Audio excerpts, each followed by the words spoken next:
Hey guys, what's going on? John here from What's Spinning, here tonight to chat about this new Waxahatchee album, St. Cloud. Waxahatchee is the project of Alabama singer Katie Crutchfield, who in her early days really stole my heart with her American Weekend album. This was definitely on the lo-fi spectrum of the singer-songwriter field at the time, but Katie's personal bars and sweet harmonies really touched me. Everything from live staples like Catfish to deep cuts, and my personal favorite track here, Be Good, just really were great singer-songwriter tracks. However, once Katie became a little bit more well-known around the time of her Cerulean Salt album, I kind of fell off the wagon. This was certainly a much more polished and flashier album. And yes, the songwriting was still wonderful. Personally, I just kind of thought that this album just had way too many cliches for its own good. And I know I'm probably losing a lot of people's faith by the minute, but I really wasn't that into Ivy Tripp either. Mostly for the same reasons, to be honest. But 2017's Out in the Storm actually reminded me everything I once loved about Katie's music. This was her most electric album to date by far from a singer-songwriter album, as a matter of fact. But it's one that I thought played to Katie's strengths so much more. Tracks like Never Been Wrong and my personal favorite, Silver, were filled with personal and very sweet bars, but were also some of Katie's catchiest songs to date. Now, going into this new album, I've liked most of the singles that Katie's been putting out, probably all of them. Let's chat about this thing. This album starts off with Oxbow, and honestly, as far as I'm concerned, this is far from where I thought this album would start. It's a slow-paced, slow-burning tune with a much more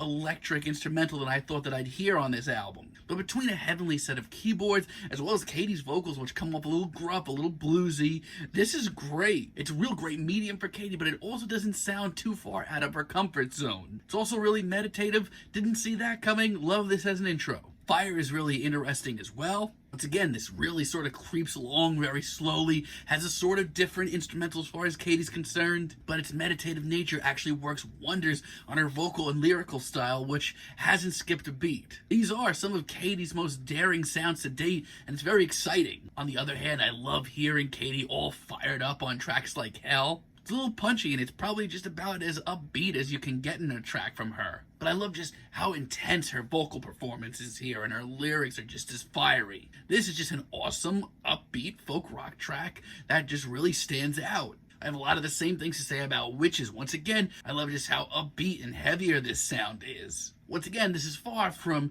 heavy or anything like that, but it's just a different sound from Katie. And her vocals on this track are easily some of my favorites.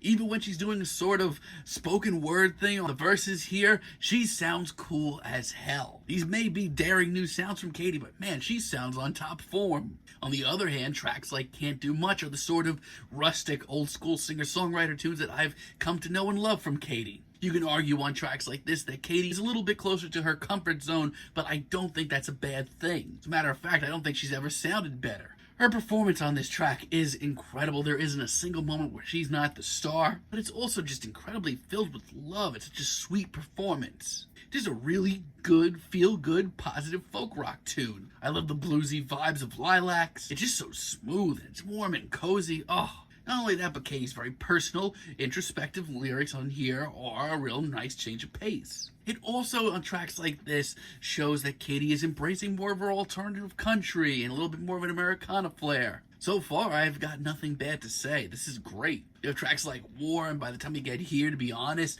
the very sunny sounds, I should say, of this album are pretty contagious. And for me, a guy that loved her early days, I love the more intriguing and introspective lyrics on tracks like this. And once again, Katie just sounds so fired up on these tracks. It's something that I really haven't heard from her in a while, and it really warms my heart. Now, I will say that some of the longer tracks on here, at least from a distance, were a little intimidating. Take, for example, Arkadelphia. And, to be honest, hearing this much more stripped-down instrumental on this track is a little bit harder to get your head around.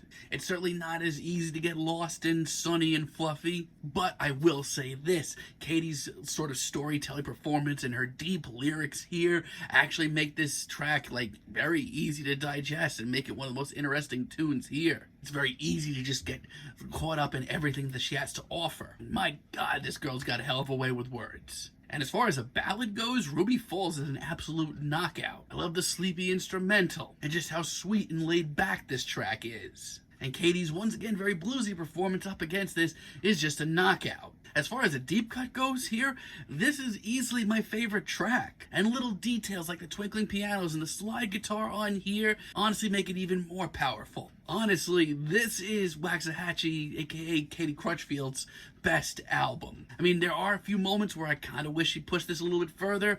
For example, I'm not really that keen on the eye. The pacing on this track, I don't know what it is, just kind of rubs me the wrong way. And Katie's vocals here, at least to me, seem a little strained. Look, this is an album of Katie trying new things, and if this is the worst thing here, then we're actually in a pretty good spot right now. But oh dear, I have to be honest, Katie kind of loses me completely with this album's finale, St. Cloud. I really want to be into this track. But this actually brings back every negative thought that I had about her Great Thunder EP a couple of years ago. Was not into that. Now, let me be perfectly clear. Her vocal performance on this track is absolutely stellar, and this track is worth a listen just on hearing that. But as a whole, this one really falls flat for me. This instrumental is just so boring, and it drags so much, and just the rest of this track ends up becoming flimsy because of that.